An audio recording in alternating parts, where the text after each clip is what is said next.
Three.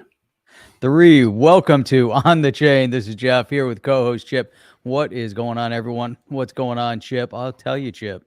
What's going on, Jeff? I don't know. I have no clue. Judgment Day. Judgment Day. That's what's going on, Judgment Chip. Day. Judgment Day is right around the corner. It's either tomorrow, the next day, or a year from now. But you know what? It's coming. It's coming. There was fraud, SEC. So you know what was going on? I don't know, Chip. We got tons of stuff to get into. You know, we gotta dig in. We gotta dissect it. We gotta workshop it. So if you're ready to kick this thing off, I am. I'm ready. Let's go, man. Welcome to On the Chain. Welcome to On the Chain, guys. Drop your city, your state, your country, wherever you're coming in from, whatever continent you're coming in from, but drop that. Also, too, just wanted to say to everybody, look, we appreciate you being here. Like, subscribe, click that notification bell. If you feel extra generous, if you feel so in your heart, you can do one of two things. Send us a super chat, or you can join and support the channel. Everything you guys do really, really helps. And that's about all I have, Jeff. Thank you very much for all the graphics. And guys, let's kick it off. I want to kick it off with this, Jeff. You and I were talking pre-show here what we would do, but you know, John Kennedy, Senator John Kennedy, is a national treasure here in the U.S. because the guy's passionate about it, but he brings a certain sense of humor. There's always some undertone of humor. It's a little more serious in this one, but when you know, when you get them, when you know. Nope. Powell, I'm not a fan of his, Jeff. Who's that? Not a fan of whose? Dumbest humans on the planet. I mean, who's that? Answer a bit. Chairman Powell, the federal chair, because you guys know that I'm not a fan of the Federal Reserve, a system built on debt. Right? Let's build a system on debt.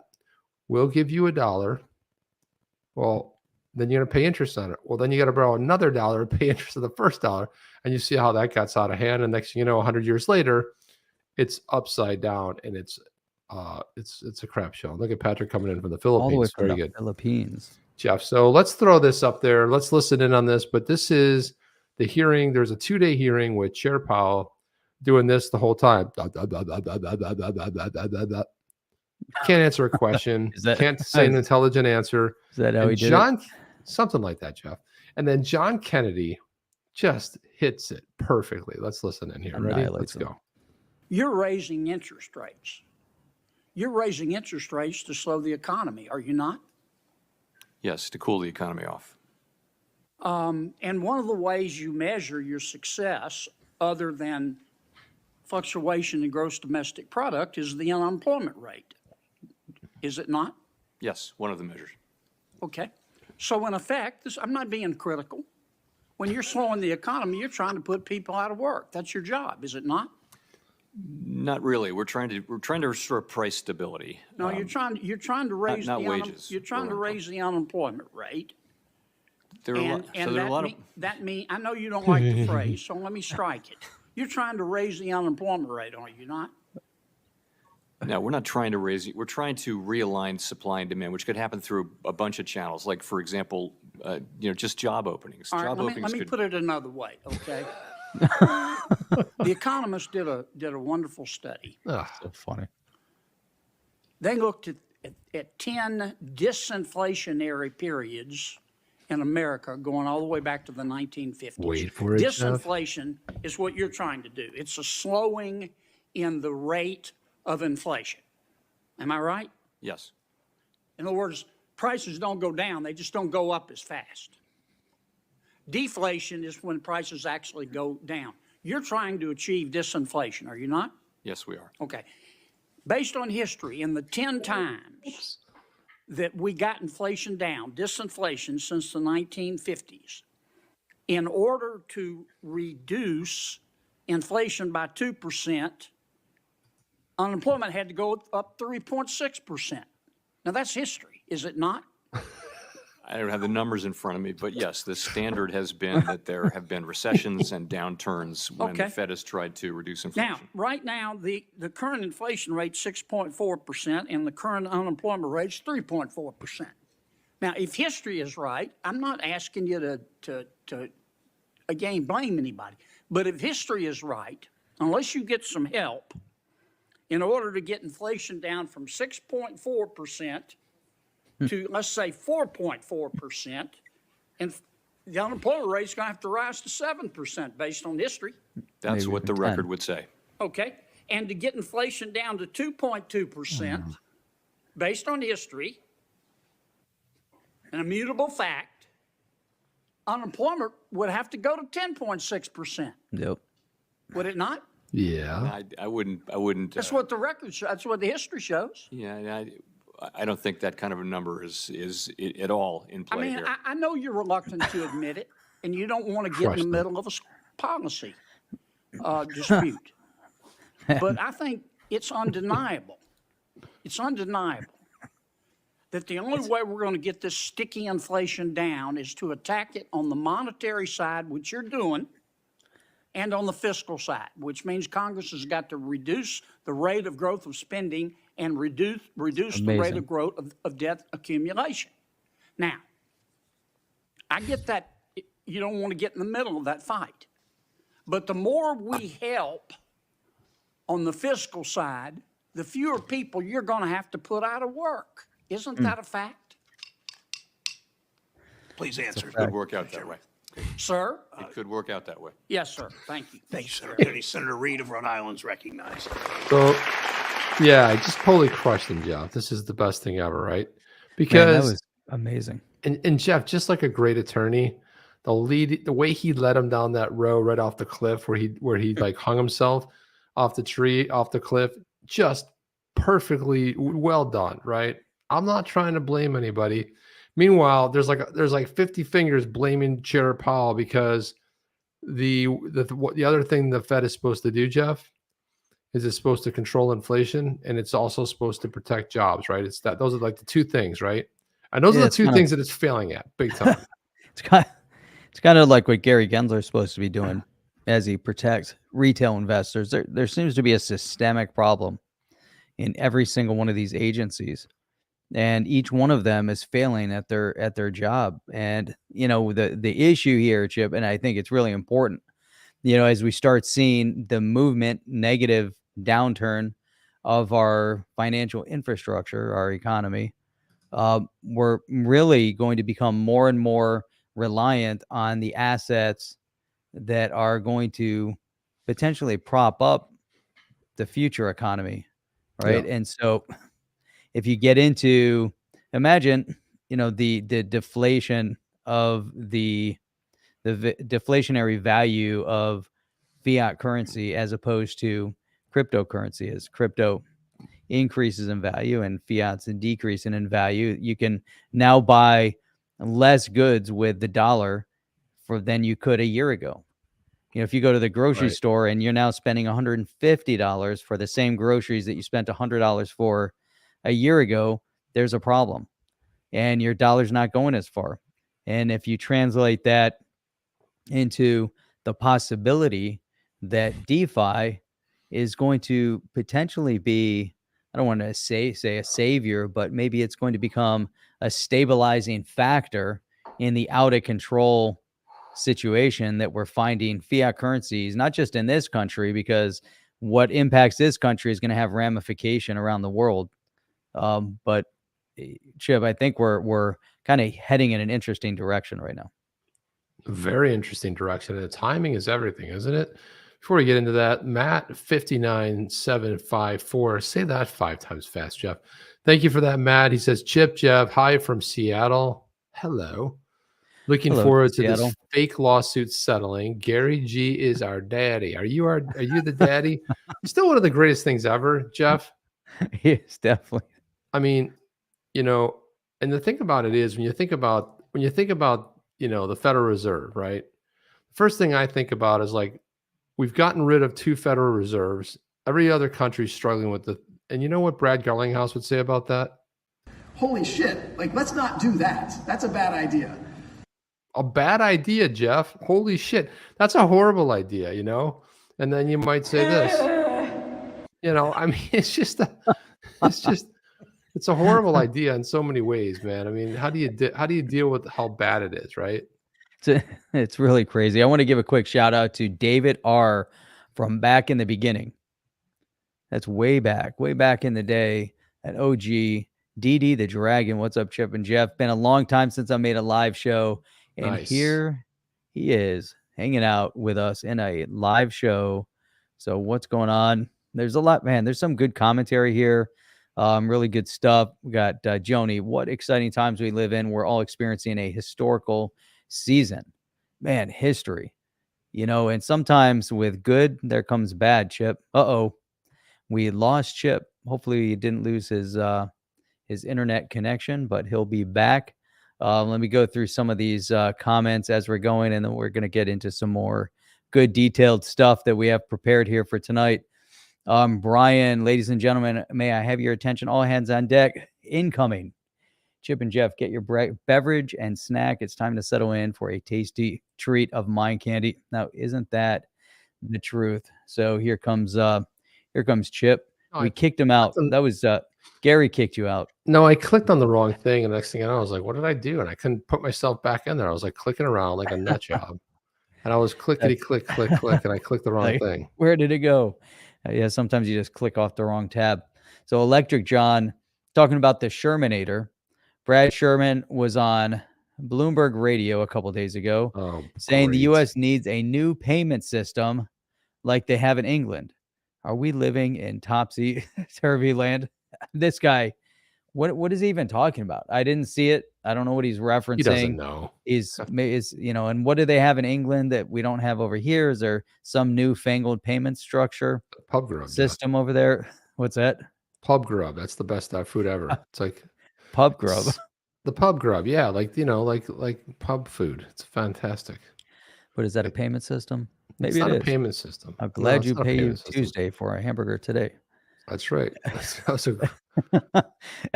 Evan, that was a Biden. Lumpy? What was his name? No. On no. On Popeye, what was his name? What the heck was it, man? We're having brain fade here. It was a big goofy. Grumpy. It was the big goofy dude. It was a big guy. Evan said Biden just proposed a tax bill for crypto, making it from 20% capital gains to 39.4%. Don't worry, Jeff. He's on the way out. There's something called the 25th Amendment, and when you become a very big liability, like the liability he's become, not to the entire world, just to the party. Nobody cares if it's everybody else, but when it's your party, then you start worrying about it, and then you're like, all of a sudden, that 25th Amendment looks pretty good because you got to minimize the damage. Don't worry, a bill like that can never get passed because thankfully, the red team controls the purse strings in the House of Representatives, and something like that would never pass. So keep proposing. That's like when you bait people, Jeff, you like throw out the thing, you do something unconstitutional, which is 98% of the time. You buy yourself 8 or 9 months, and then they go like, well, it goes up to the Supreme Court. I guess it's like this whole thing on the student loans. I guess they're still arguing that, right? But we know that's not going through though. Like there's no executive. Wimpy. There it is. Gosh. Wimpy. Yep, says Matt. That's right. So Jeff, let's look at another one which comes. Hang on before we get into that. Jim D. Hey guys, some bad news. 3 crypto lawyers, including Deaton, are signaling this Ripple SEC case is going to full trial. Isn't that what we've been talking about from day one, right? I mean, we have pretty much. Chip and I have a steak dinner resting on the fact that it goes beyond settlement, that it goes to judgment. All right, we want at final some point judgment. Go to judgment. It's got to go to judgment. Can't go to settlement, and so it has to keep going. But the 90% chance now, based on expert witness rulings by NetBurn, so it goes to trial. That's the best place for it to be. Whichever way that the tides turn, Chip, the outcome, it's going to go to an appeal. Right, it's going to the appellate court. It's going to the Supreme Court. Doesn't matter who wins. Doesn't matter who the jury. It's going to the Supreme Court, and we will have the Ripple test, and we'll get rid of that stupid Howie one and bury it in a deep dark hole somewhere, so we don't have to talk about it again. So we wait, and I think it's going to be more interesting when it goes to trial, and this drags on a little bit longer. Things are going to get heated up because there's going to be more weight on the side of Ripple pulling this off than the SEC. The SEC, imagine this goes to trial. What are they going to pull out? They're going to trip. They've tripped all over themselves up to this point. Could you imagine it goes to trial? What's going to happen to them? It's going to be embarrassing. Well, the burden on proving it is on the SEC, not on Ripple, not on Brad Garlinghouse, not on Chris Larson. No. But let's look at this other Powell one. So I put this tweet up here. The Federal Reserve System relies on debt, but can we escape the cycle by taking on, wait for it, even more debt? Oh, but wait, Jeff. Apparently we can. Fed Chair Jerome Powell needs to reach into a big clue bag and just grab any clue, one that might be helpful for him, because something's got to give here. But let's listen into this nincompoop here. That's something that doesn't get used enough, Jeff. Nincompoop. Well, let's listen in to this nutter. Here he is. Ready? Listen carefully, because this is real. But at the end of the day, there's only one solution to this problem, and that what is is Congress. Whatever else may happen will happen, but Congress really needs to raise the debt ceiling. That's the only way out.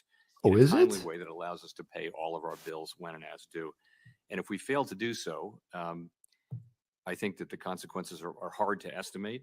No, they're they not. Could be extraordinarily Not at all. And could do longstanding harm. Nothing. None of the above. At the end of the day, there's only one solution to this problem, and that is Congress. Jeff, there's not one solution. When have you ever heard there's like one solution? Brad, what do you say? Let's not do that. That's a bad idea. It's a bad idea, Jeff. It's a really what? bad Every time idea. they do this, the best thing that ever happened, I think we went 2 weeks. They didn't raise the debt ceiling and some government stuff was closed down. Jeff, nobody cared. Nobody even thought about it. Nobody even realized there was something going on. Like the only thing that matters, listen, the only thing that matters is that Chair Powell didn't get a paycheck. You know what matters, mister? How about an audit? How about we start talking about auditing the Fed, and we'll find out what kind of dirty stuff you guys have been, it's on your balance sheet. Sorry, this is what I hear. Right? Right, Jeff? You know who was in the news was Stu Alderati. And this was Stu. So let me see. Am I sharing anything over here? I'm not sharing anything. I don't see you sharing anything, Jeff. I got something ready to go. Not sharing a thing. I'm not. I'll wait for you to go, then, man. I'll get my. Not sharing anything. So Stu Alderati, right? This guy is in the know. You guys know Stu, the chief legal officer over at Ripple, right? So he posted this. Yesterday's opinion from the court on Ripple and the SEC's proposed expert opinions. If you didn't read all 57 pages, here is the rundown. Too long didn't read. So a lot of people don't know what that means, Jeff. TLDR means too long didn't read. Too long didn't read. I put it in emails where I sum it up in one line. People, it's been going on for like 10 plus years. Nobody can figure it out. Nobody knows. All these abbreviations. Too long didn't read. I like it. Specifically, not only is the SEC's expert on reasonable expectations that the XRP purchaser struck from the record, but so is their expert who tried to say what caused the price of XRP to change. That's two experts. On the flip side, are experts that explain how Ripple's contracts clearly differ from those in Howey tax treatment of XRP not a security, accounting treatment of XRP not a security, and currency experts on XRP not a security are allowed to stay in. Point Ripple. As we have said throughout, we have always felt confident about our case, with each ruling even more so. Things keep siding on the side of Ripple throughout this case. And it, again, really I find this to be interesting. Again, that, when we had the attorney on the other night, Cesari, yep. And so when we really dug into this, and when we have Deaton on, and it really gets very interesting to see how much the SEC really botched this. And hopefully that's the case. I won't say hopefully that's the case. I guess what I'm trying to say is that Jeff, I'm trying to figure out what by watching how insane they have managed all the other affair, from the dropping of the lawsuit forward. It's kind of, when we watch them tripping over themselves, like they have their shoelaces tied together, everything, it's kind of par for the course. It just, nothing surprises me anymore, but what I'm finding, the positive uplifting moment is that the judge sees the same exact thing. Yeah. right? By dismissing these witnesses, allowing Ripple witnesses. And it's kind of like, the judge is like, enough. I've had enough of this SEC nonsense. The SEC is getting special treatment because they're a government organization. If the Ripple conducted itself that way, forget it. What do you think about this? Mentalik says the conservative Supreme Court of the U.S. will turn over crypto to corporations, our people, and money is free speech. JP Morgan, BlackRock, and Wall Street. Your thoughts on that, Jeff? What are my thoughts on this? You got to read it Will again. they turn 'cause you over? weren't listening. Will they? 'Cause that's what happens when you're talking. I don't know what you're talking about half the time. I'm like, you Will asked me a they question, turn I'm like, I over don't know. crypto to corporations? Our people and money, free speech. So this is really going to be, again, an interesting outcome with SCOTUS, and people are referencing the case with the Epstein guards that and that Has whole nothing to case. do with anything. It has nothing to do with anything. That's, different circumstance. This is really going to, I think the one case that we have to look at as the Supreme Court starts pushing the narrative of who has jurisdiction, what is the right way of looking at a case. The Roe versus Wade case from, the Supreme Court saying, look, federal government doesn't have jurisdiction, push it back to the state. They, put the law back in order the way it was meant to be. And they're going to do the exact same thing as crypto, or this Ripple case with crypto, because it represents so much more. If it ends up sitting in front of the Supreme Court, we're going to see a whole new test come out of it. The whole Howey thing is going to go away into the dustbin of history. And we're going to have new tests to apply to the new technology. Things need to be looked at in a certain, in a certain light, certain vein. But the bigger part of this, out of all of it, is that these unelected bureaucrats, have to be put in their place. They can't be allowed to run amok and operate outside of their designated role. And, we see, Powell, Gary Gensler, and so many others, Chip, that are just operating outside of where they should be operating. They're all drawing outside the lines, and it's impacting us. We're the collateral damage. Yeah, What do you think of that?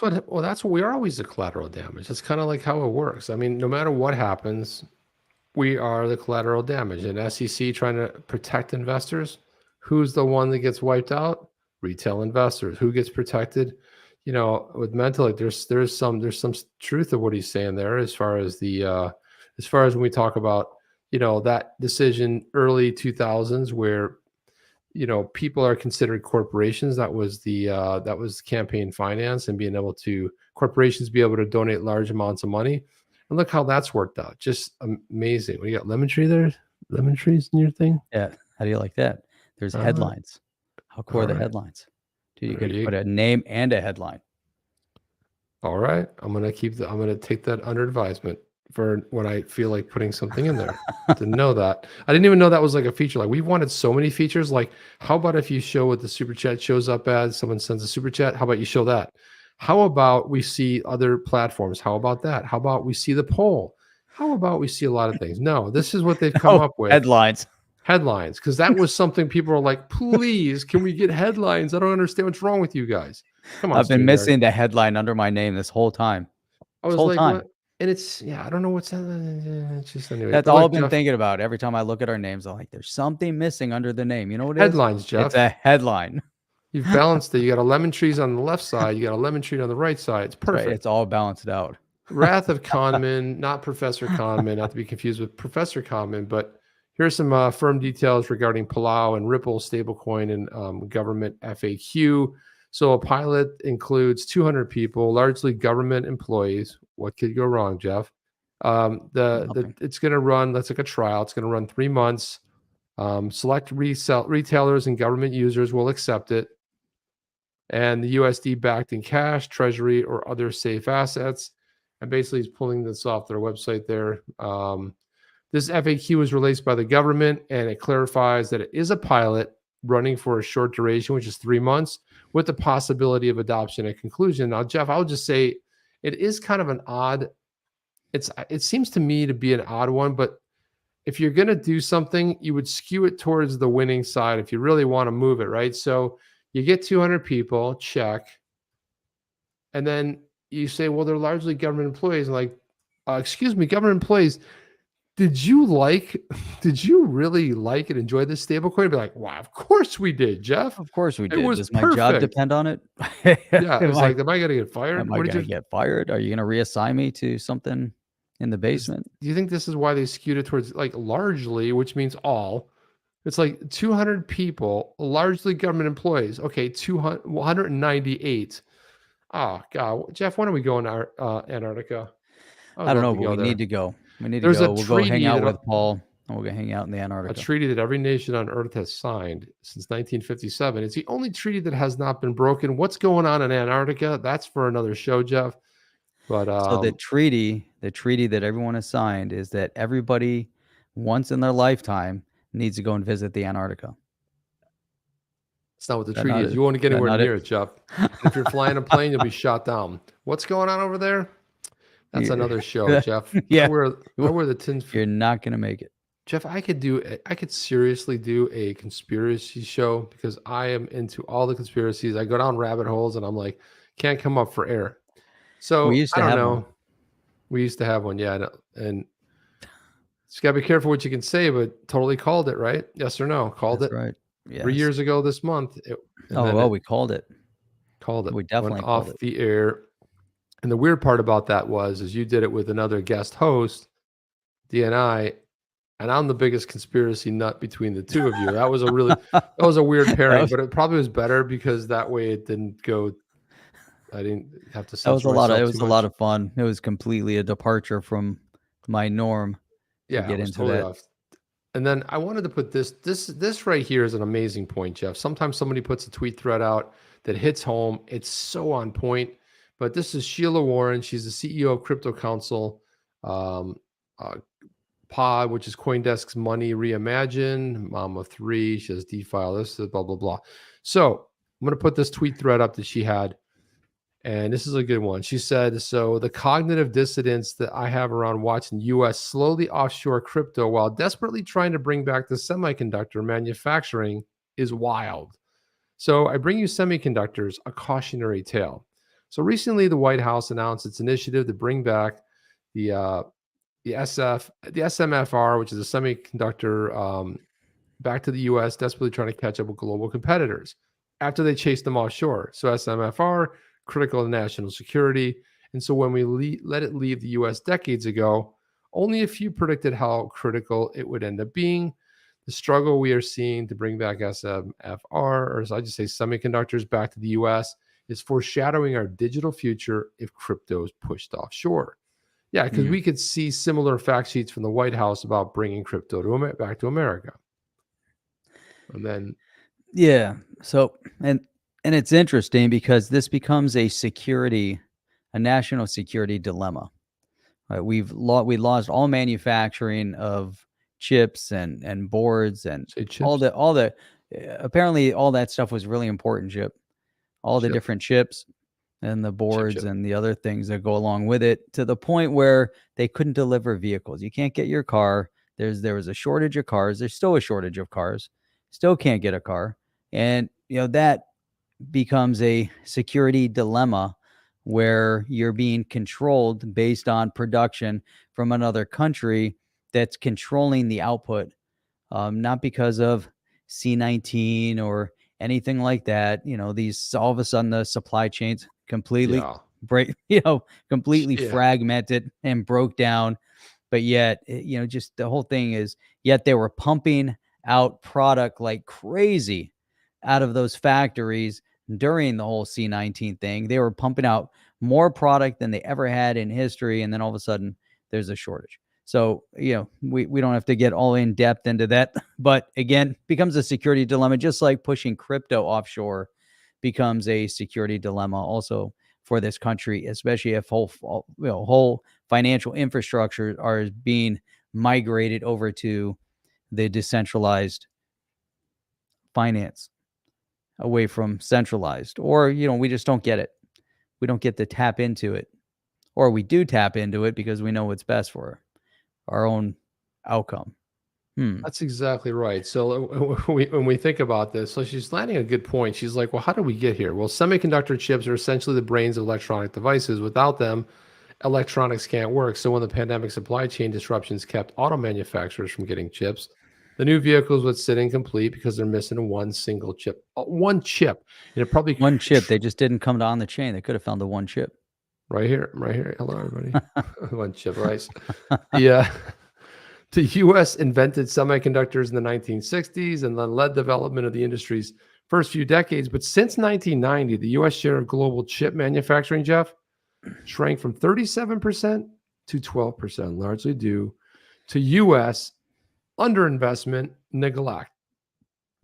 And so other governments, especially in East Asia, lured semiconductor firms with tax breaks, lands for factories, cheap labor, and a more open system.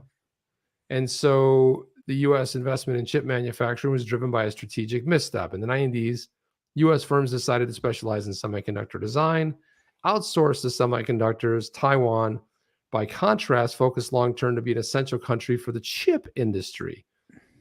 And then, so fast forward to today, China's been investing heavily for decades, positioned itself to outpace the U.S., but these chips are vital to growing digital economy, and the U.S. is trying to increase manufacturing. We're finding the tech and the expertise can't be ramped up fast enough. So while the administration took strong expertise, that's a big problem. We don't have any expertise either. So while the administration took strong steps in the past year to push for increased U.S. investment in semiconductor research, development, and production, U.S. is now 40 years behind. Catching up, easier said than done. The COVID-19 pandemic showed us how fragile global supply chains are in a crisis. They're not fragile. Yeah, they're not fragile, Jeff. If you control the supply chain, they're only fragile if you don't control the supply chain, right? There's no decentralized supply chain. So it's crazy. It is crazy that it all comes down to a little chip, and there's no way anybody can tell me that they stopped, that they couldn't change production, that they couldn't ramp up production, that they couldn't swap over factories, because you know what? There are factories over there in China that swapped production over to manufacturing masks to pump out to the population, selling them at premium prices, and they switched it's so asinine that they're allowed to tell these fake stories when we know for a fact that production is being limited, similar to how OPEC decides to pump up supply or decrease supply. They're the ones that are regulating the supply that's coming out of the ground, how much they're going to pump and control, and the flow. And it's the same exact thing with the factories over there. It's all BS. I don't believe it. It's impacted us tremendously over here. The whole thing, if you look at the economic status of that country before the C-19 happened, they were not close to the position that they are now. The whole thing put into place, orchestrated, outsmarted us, devastated our economic standing, and now it pushed them head and shoulders above us because they're still controlling us today. They're controlling our output. They're controlling our direction. They're controlling our economic well-being, and it's BS. And that's what the decentralized financial infrastructure will allow us to rip ourselves away from. And Chip, understanding even the fundamentals, the basics of the economy.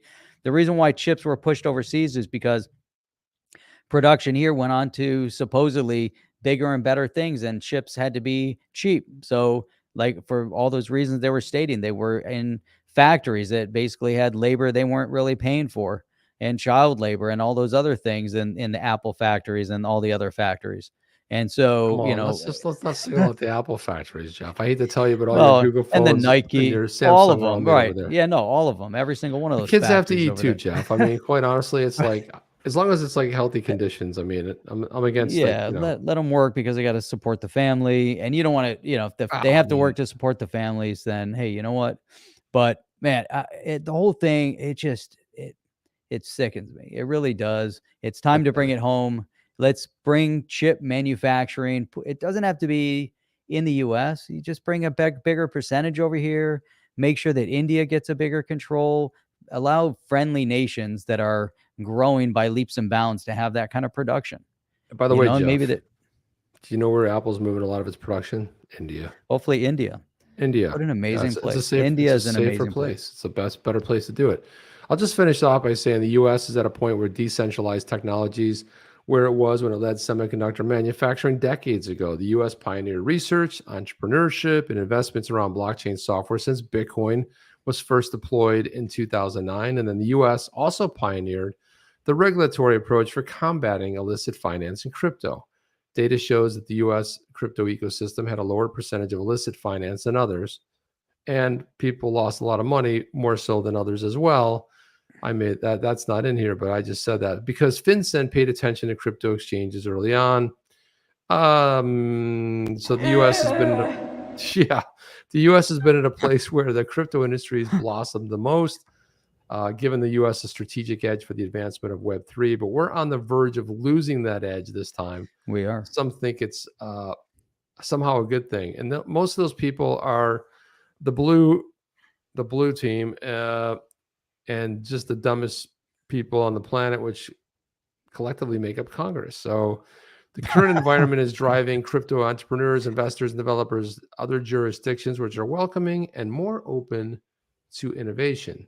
And this goes on, Jeff, but it finishes up with crypto. It is really long. Moves at warp speed. 1 year is 7 years in other ecosystems.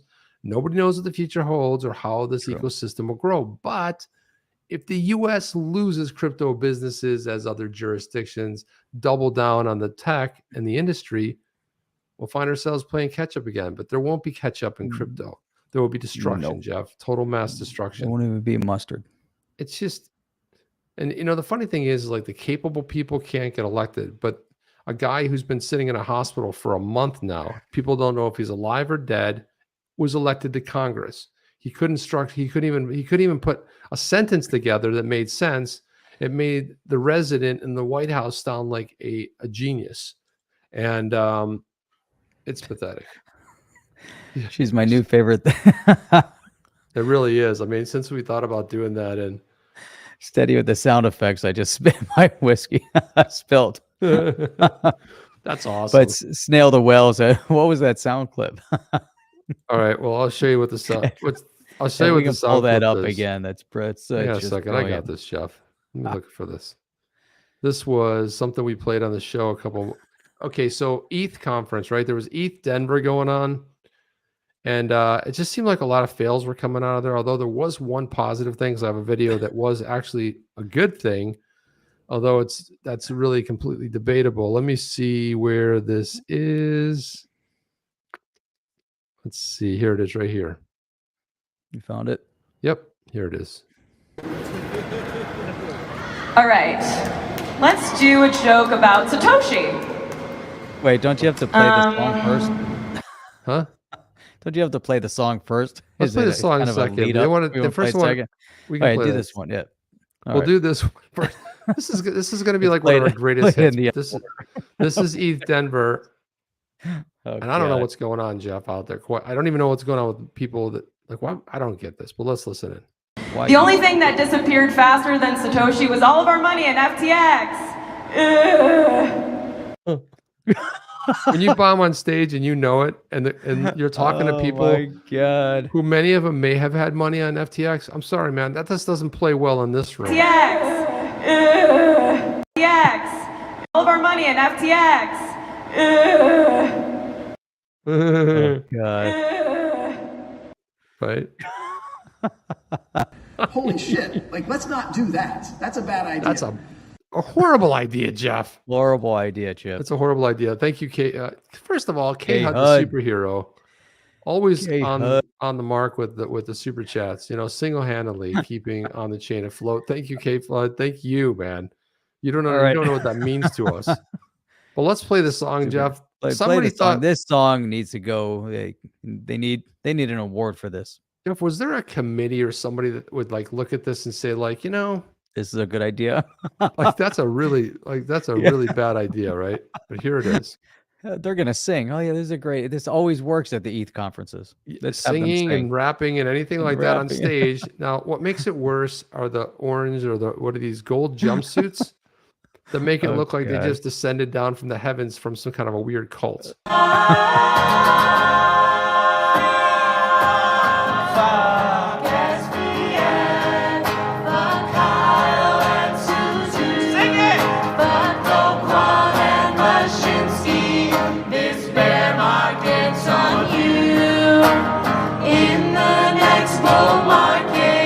And just like feast your eyes on the guy playing that guitar. Like he's way too into this. Like even if you think remotely like, hey, maybe this isn't a good idea, but let me make it worse. He's doing this and he's like really into that guitar, Jeff. He's playing it, right? Watch when he gets to sing. He just is so excited. We promise not to use centralized exchanges run by these toxic dudes. Next verse. Oh, I missed it.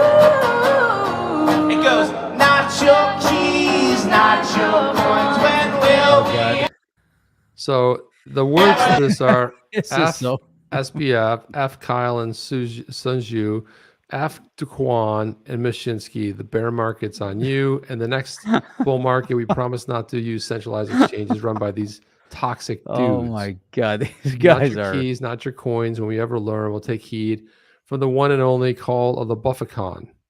Vitalik rides on a magical steed. I remember mighty the proud- Bufficon is a Denver thing. Yeah, it's like some Denver thing. Like, and who came to this conference? Nobody that lives in Denver. And they're like, what the hell's a Bufficon? Well, maybe they're all from Denver. Who knows? Maybe I don't know. Denver's a That's weird the place, problem. Jeff. I Have you ever don't been to know. the Denver airport with the satanic painting? You're like, this I've been isn't to an Denver. airport, dude. It's the craziest thing I've ever seen. So take heed of the one and only call of the Bufficon. Get off the stage. Steed. Oh God. Vitalik rides on a magical steed. So I'll go Thank you to the one person that actually thought this was going to be good and recorded it, because I My ears just puke. because I looked all over the internet. I couldn't find it, Jeff. It's like Oh God. it's like Can you know- Can you rewind it back to the QR code? Wait, is there a QR code in there? There was a QR code. Yeah. Oh yeah, you want to scan that to see what it is? I want Hang on a to second. scan this QR code.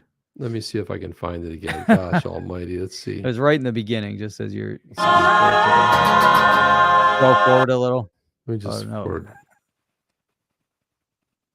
It's gonna be on the up right there. It is. Stop right there. Good, you got it, Jeff? Yeah, I got it.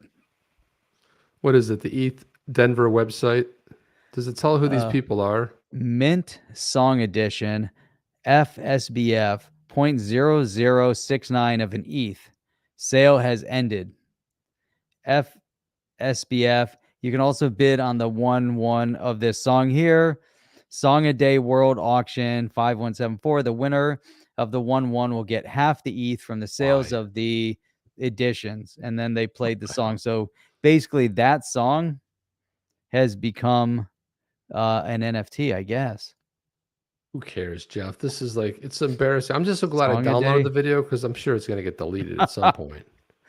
Oh God. And what's with the goofy jumpsuits? Like, what's with the so brutal? First of all, you know how it is, Jeff. Like, you know how like you're wearing something, and if you don't have a mirror handy, like ask somebody like, "Hey, how's this look?" And they all like show up in the lobby.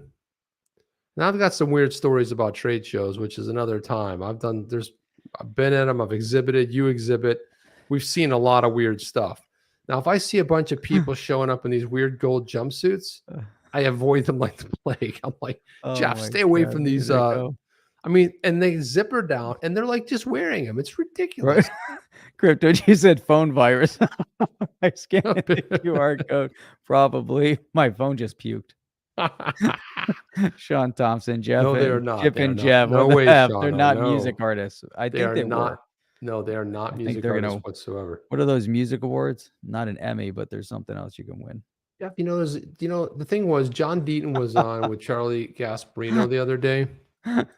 This band pronoun is unemployed. This is why I love this crowd so much. My God. Thank you for coming, guys. It's just fantastic, right? Bed. You like that? That's awesome. I had to change it. So Jeff, let me put this up because honestly, let me just Mr. Huber @leaders it on. So apparently, Jeff, John Deaton was on with Charlie Gasparino, right? He was on Fox Business. And for some reason, I couldn't find a really good copy of that. Maybe you guys did. I wanted to play it here because we love John Deaton. But sometimes people put stuff up, Jeff, and I'm just like, why? Why did you do this? What does this mean? What is this saying, this whole thing? And what they put up was, you have to apologize, Charlie Gasparino. This interview was indeed quite a confusing setup. And this is the video that they put up, Jeff. Doesn't do it. Yeah, well, thank God. I mean, you never know. There's XRP Vegas. You never know. Anything's possible. Let's see. I'm going to have to talk to Brad Kimes to see what's going on over there. But look at this. Is that song copyrighted? We might get a copyright infringement. I don't know. No, Jeff, it's not. Nobody cares about it. Nobody knows. So here we go right here, right? So this is one of those things where you just go like, why? Why did you do this? And let me watch it. Here he goes. Now, let's explain. You're on the side of the Ripple shareholders, right? You're advising Ripple. No, I'm for the XRP holders. I'm sorry. Yes, the individual retail. Now, let's explain. I don't know why somebody did this, Jeff, but somebody put, like, if you're listening to this, like on the podcast, somebody put cats on their head. Like, I don't get what is that? Why did you put cats on their head? I don't know. It was just like, it struck me as odd. But Charlie Gasparino, he's a human. He's messed up. He doesn't really know what's going on in crypto. Says a few buzzwords here and there. But he says to John Deaton, you're representing Ripple, right? And John Deaton gives him that death stare. That cat was ready to jump right off his head and just take the two paws and do the death throat, right? And here he goes, and watch John Deaton's face when he says, no, I represent the XRP holders. I've been on the show like 15 times, dude. How do you not know that by now? You're on the side of the Ripple shareholders, right? You're advising Ripple. You're on, dude. It's almost like he's got Alzheimer's. You're on the side of Ripple, Ripple, right? Ripple side, and you're advising the Ripple shareholders, dude. What? I mean, unless this was a plan for John Deaton to correct him and say, well, no. With a cat on his head. XRP holders. I'm sorry. Yes, the individual retail. Now, let's explain. You're on the side of the Ripple. I don't know what program does this, but someone thought it was a fun thing to just throw. Like, yeah, John Doe, you're probably right. He does it many times, knowing his conflicts and friends. I can venture to say it's a sly movement on purpose. Yeah. It's really cool. Jeff, I always hate it when you're like doing something really high profile and someone says the wrong thing, but nobody really wants to correct them.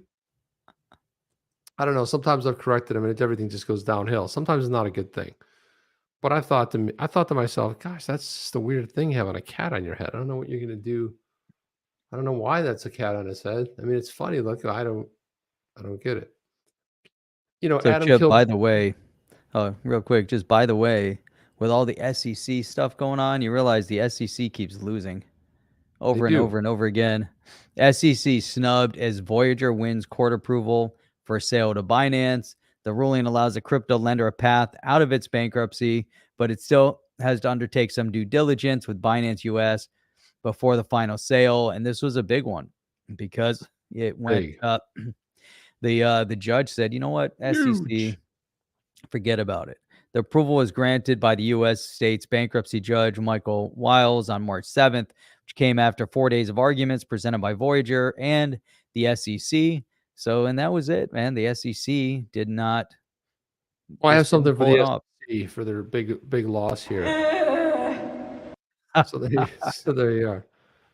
The judge decision comes just over a week after 97% of the 61,300 Voyager account holders were found to favor the current Binance US restructuring plan, according to a February 12th filing. And that's interesting, too, that the SEC regardless. So here you have all 97% of the holders say, yes, we're voting in favor of it. You know what the SEC says?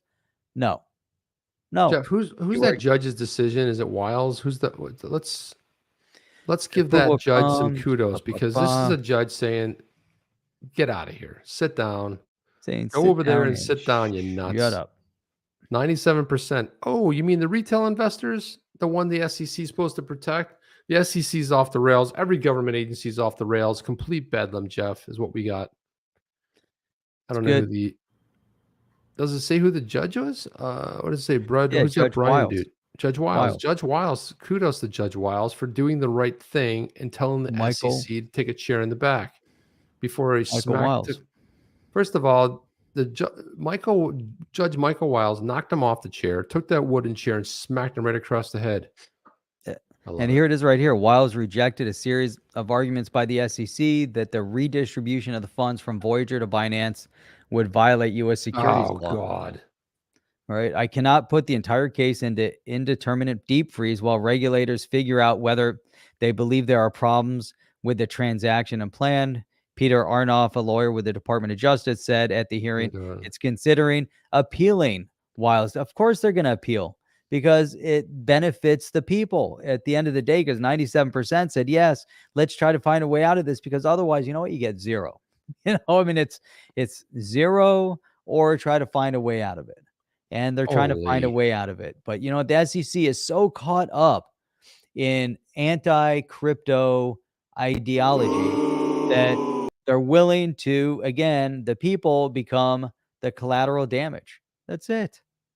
Boom. Voyager's agreed to reserve $445 million in case it loses the dispute. You know, I don't know. This is just, it's so outlandish. It's so outlandish. It's so out of control, Jeff. It's so out of control. I wanted to put this up here. It doesn't, there's a video, but it doesn't have any sound. It's just more of like a funny visual. Thank you, Becky. Appreciate that, Becky. Here it is. Adam Kilpatrick, a fan of the show, has his own channel, by the way, which I like to watch. He's down under there in Australia, and sometimes he comes on like late at night, or usually it's early morning when he's doing like a late show. He and his wife, and he puts all kinds of cool stuff. I enjoy his channel. It's like getting a slice of life. He lives on a farm. So he said, I just found a video of Gary Gensler holding back the crypto market, and this is it right here. You can see it's a cute little cat. He's eating a bunch of food, and he's got his one paw all the way stretched out and keeping the other cat's head down while he has all the eats. Look at this, Jeff. And as the cat's eating, he just keeps that one paw totally stretched out on the other cat with the nail right into its skull. It's great. That's awesome. Nice work there, man. I love this. This is so fun. Appreciate that, Adam. Good stuff. By the way, Chip, there are there's some job openings in crypto. Have you seen them? I have not, Jeff, but I'm sure we're gonna get to take a look at them.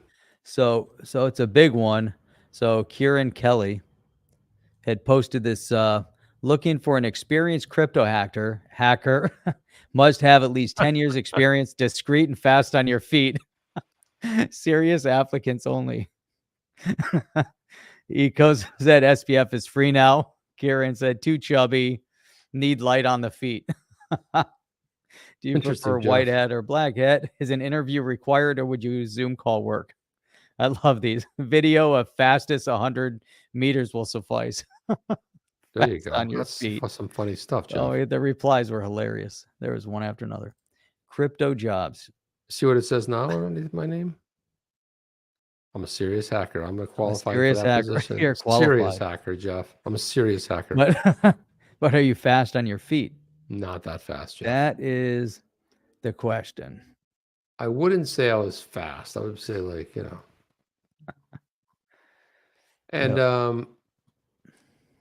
I also think too, like whoever the person who did this, I don't know who had the time, but Jeff, you know, there's a lot of NFT series, right? There's a lot of things you could say like, oh, that's interesting. Look at this right here. There's a Gary Gensler. You guys, this is honestly just one big misunderstanding. It's called the Garyverse NFT. And Gary is a sentient AI and doesn't give a F growing multiversal clones of Gary in my lab, selling them as NFTs in the XRPL. And so this is what you can buy, Jeff. One of these, daddy's girl. He's got money coming out the top of this thing. Like, Jeff, is anybody buying these NFTs? They're clever, but I mean, do I want one? They're funny, but I mean, I don't know. There's a good one, Gary the Clown. Let's see what else. Here we go. Let's see. The Garyverse, Garyverse.xyz. And there's a whole sort of a sentient AI. Enjoy the collection. Let's take a look at it. Holy cow, Jeff. These are something. I have to say, there's a lot of, look at this one. That's creepazoid. Man, look at these. Will dance for XRP. That doesn't look like him anymore. I don't know. It's weird. Those are just too bizarre. Look at this too one, bizarre. At the XRP. Come on, dude. What is this? This is ridiculous.